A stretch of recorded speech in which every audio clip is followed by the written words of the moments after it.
भारतीय मजदूर संघ की ओर से शुक्रवार को कई विषयों को लेकर राजभवन के सामने धरना प्रदर्शन किया गया।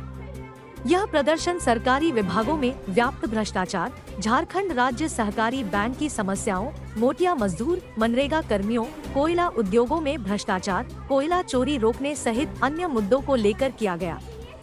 इसमें राज्य की हजारों आंगनबाड़ी सेविका, सहायिका, सहिया, बीटीटी कर्मचारी संघ, भवन निर्माण अनुबंध पर कार्यरत कर्मचारी, स्वास्थ्य विभाग, नगर निगम, नगर पालिका, विद्युत वितरण व सफाई कर्मचारी शामिल थे। संघ के उपाध्यक्ष अंगद उपाध्याय ने बताया कि वे लोग झंडा बैनर के साथ प्रदर्शन करते हुए मोरहाबादी से रेडियम रोड होते हुए राजभवन पहुंचे। वहां धरना प्रदर्शन के बाद प्रदेश अध्यक्ष सत्यनारायण सिंह की अध्यक्षता में सभा की गई।